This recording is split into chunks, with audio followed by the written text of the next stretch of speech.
discharging, ballasting, loading, deballasting. Jadi dalam kapal-kapal tanker yang sekarang, pada saat discharging dan loading bisa bersamaan dengan ballasting dan deballasting. Jadi kalau bongkar bisa bersamaan dengan isi balas. Demikian juga pada waktu muat bisa juga bersamaan dengan buang balas. Karena apa? Karena tangkinya sudah terpisah menggunakan tangki double hull, yaitu tangki-tangki double side dan double bottom. Untuk itu marilah kita lihat berikut ini gambar-gambar animasi saya untuk tujuan menjelaskan discharging bisa bersamaan dengan ballasting, loading bersamaan dengan deballasting. Inilah satu contoh gambar animasi saya kapal yang sedang sandar di dermaga yang sedang bongkar. Artinya saat bongkar nanti akan bersamaan dengan mengisi balas. Ya tentunya tidak langsung menggunakan pompa juga bisa, namun ya harus dimulai sudah bongkar beberapa jam baru mungkin dialirkan ke dalam tangki. Kalau sudah tidak bisa mengalir baru menggunakan pompa. Umumnya operator-operator pompa melaksanakan seperti itu. Dan asalkan bongkarnya sudah sekian persen dari semua muatan, ya dalam batas aman ya dibolehkan saja. Ya, jadi tidak usah pakai pompa dulu, dialirkan saja karena permukaan air di luar dengan di dalam tangki tinggi di luar, maka air masuk ke dalam tangki-tangki balas. Untuk itu saya akan tunjukkan dari gambar animasi saya ini kapal yang sedang bongkar, yaitu menggunakan pompa kargo di kapal. Ini contohnya. Nah, ini ya, ini kapal sedang bongkar di tangki 1, 3, dan 5. Dari tangki dibongkar dengan pompa ini ke sono ke manipol. Manipol langsung ke tangki-tangki kapal dengan menggunakan selang atau menggunakan loading arm. Ya, kira-kira demikian. Nah, saat sedang discharging ini bisa saja bersamaan dengan mengisi balas, ya, ballasting, ya. Walaupun sebagai awal mungkin dialirkan saja oleh operator pompa, tapi setelah seimbang tidak mengalir lagi, ya harus menggunakan pompa. Ini contohnya, ini adalah pompa balas. Ya, air dari laut, dari dasar kapal dipompa, dimasukkan ke dalam double bottom. Double bottom ini, ya, ini kalau dilihat irisan melintang, ya, baru nanti naik ke double side-nya, ya, dari ini ke sini, ya, ini double bottom, double side, diisi dengan balas, ya, setelah dialirkan sudah tidak ngalir lagi karena tingginya air balas dalam tangki dengan tingginya air laut sudah sama, maka boleh bisa dilanjutkan dengan menggunakan pompa balas. Inilah pompa balas, ya, sedang ngisi. Nah, kargo sudah habis, balas sudah selesai, ya umumnya sudah ada aturan dari Marpol, kapal itu dirancang demikian rupa, balas sudah penuh isinya, maka paling tidak drap di tengah-tengahnya, min drapnya sama dengan 2 meter ditambah 0,2 kali LBP. Ya, ini length between perpendicular. Jadi minimum ini sudah dirancang demikian lupa oleh si pembuat kapal, nanti draftnya di tengah, min draftnya 2 meter ditambah 0,02 kali LBP. Ya semua tergantung panjangnya kapal tentunya. Ya, dari LBP-nya ini. Ini untuk min draftnya. Untuk trimnya sama dengan 0,015 kali LBP. Ini trimnya. Ya tentunya ada beda-beda sedikit. Ya semua ini tergantung bunker air minum yang ada di kapal. Ya kira-kira gitu. Ini after peak ini umumnya tidak menggunakan pompa balas, tapi after peak menggunakan pompa sendiri dari kamar mesin. Jadi yang mengoperate adalah orang-orang di kamar mesin, engineer atau anggota kamar mesin yang lain. Ya, jadi inilah ketentuannya untuk draft setelah bongkar. Ini kapal tanker untuk masa sekarang sudah didesain sedemikian rupa mengikuti marpol yang sekarang ini. Ya, kira-kira demikian. Untuk selanjutnya, kapal yang sedang loading, bagaimana balasnya? Kalau loading ya balasnya dibuang. Kalau ini discharging, balasnya diisi. Ya, jadi bersamaan. Ini saya tunjukkan saat kapal loading. Jadi kapal loading tidak menggunakan pompa kapal, tapi menggunakan pompa dari tangki darat. Ya, ini contohnya kapal yang loading.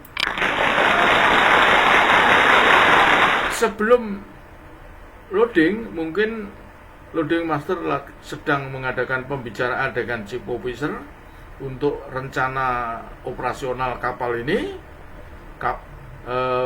Minyak apa dulu yang dibongkar, ya, jenis minyak apa. Operator pompa sudah diperintahkan oleh chief officer dengan order tertulis di cargo control room supaya dibuang balasnya. Ya, ini dengan membuang air balas dengan pompa balas ini dibuang. Ya, jadi air balas di double hole ini, double side dan double bottom ini dibuang dengan pompa balas. Semua sudah siap, pihak darat sudah siap, pihak kapal sudah siap, maka chief officer meminta pompa dijalankan dari tangki darat. Ya, maka loading dimulai. Ya, ini. Jadi ini masuknya minyak dari manifold, ini selangnya manifold masuk ke sana, baru turun ke bawah, masuk ke dalam tangki-tangki ini. Tentunya di sini ada katupnya ditutup. Di sini ada katupnya dibuka. Jadi kalau loading yang ke bawah ini dibuka, yang ke kamar pompa ditutup. Sebaliknya kalau discharging yang ke bawah ditutup, yang dari kamar pompa dibuka. Jadi ke sana. Ini untuk loading, maka ditutup yang ke kamar pompa, dibuka yang ke tangki. Ya, ini kapal dalam kondisi loading sekaligus melakukan buang balas. Jadi nanti balasnya habis kering, loading pun selesai seketika itu. Jadi tidak nunggu selesai balas baru muat seperti pada zaman-zaman kapal masih single hull. Karena yang dipakai untuk tangki muatan ya tangki balas itu pada waktu, dan balasnya pun harus balas bersih tentunya. Kalau ini otomatis balasnya sudah bersih karena tidak ada hubungannya antara tangki balas dan tangki muatan. Inilah cara operasional muat bongkar dari kapal masa sekarang, kapal yang double hull, yang double side dan double bottom. Nah, untuk loading pertama, berapa kecepatan yang dianjurkan?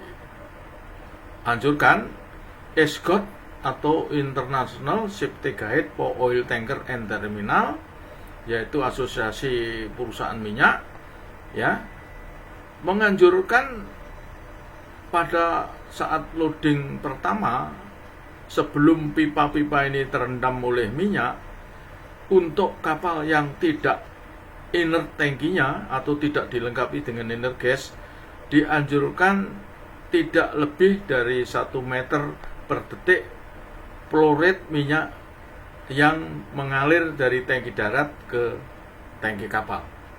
Ya, ini contohnya. Ini adalah gambaran yang saya kutip dari Escort, di mana minyak dari darat mengalir ini langsung ke kapal. Aliran minyak ini tidak dianjurkan lebih dari 1 meter per detik. 1 meter per detik itu berapa kiloliter per jam atau berapa meter kubik per jam, bisa dihitung dengan tergantung diameter daripada pipa-pipa ini. Ini sebagai contoh, saya kasih contoh, apabila diameter dari main shore pipeline, pipa induk di darat, yaitu 360 mili, maka jari-jari pipa itu adalah setengah dari diameter. Kalau ini 360, berarti 180 mm atau 0,18 meter. Untuk luas dari diameter sama dengan PR kuadrat. P ini sama dengan 22/7, R-nya 0,18 ya, PR kuadrat. Jadi luasnya sama dengan 22/7 adalah 3,14 kali 0,18 kuadrat sama dengan 0,0324. Jadi ketemunya adalah 0,102 meter kubik per detik. Ini per detik. Jadi kalau per jam ya dikalikan 3.600, karena 1 jam adalah 3.600 detik.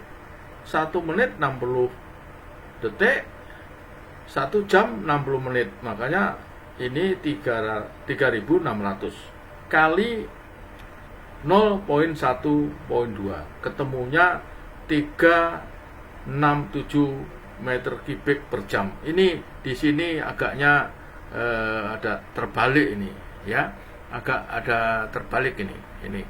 Ini harusnya di atas, yang ini di bawah. Ya, yang lain sama. Nah, ini contoh ini untuk di kapal diameternya 250, maka ketemunya 1 jamnya 183. Kalau dibuka 2 tangki ya kalikan 2. Kalau 4 tangki ya kalikan 4. Ya, itu selama pipa-pipanya belum terendam. Kalau pipa terendam, boleh dinaikkan seberapa yang diinginkan.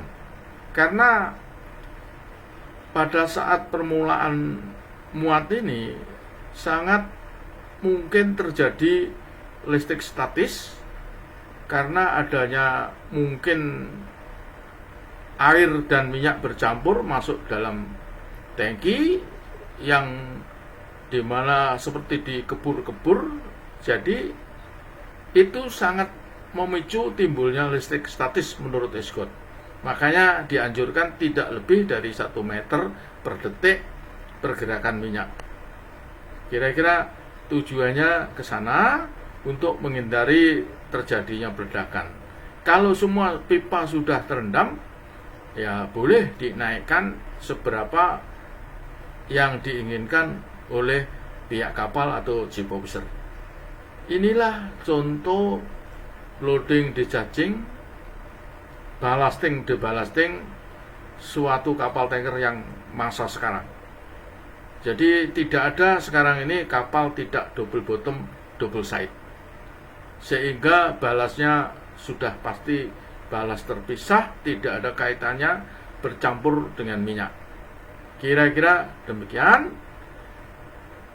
Mudah-mudahan ada manfaatnya penjelasan saya ini. Sekian dan terima kasih atas perhatiannya.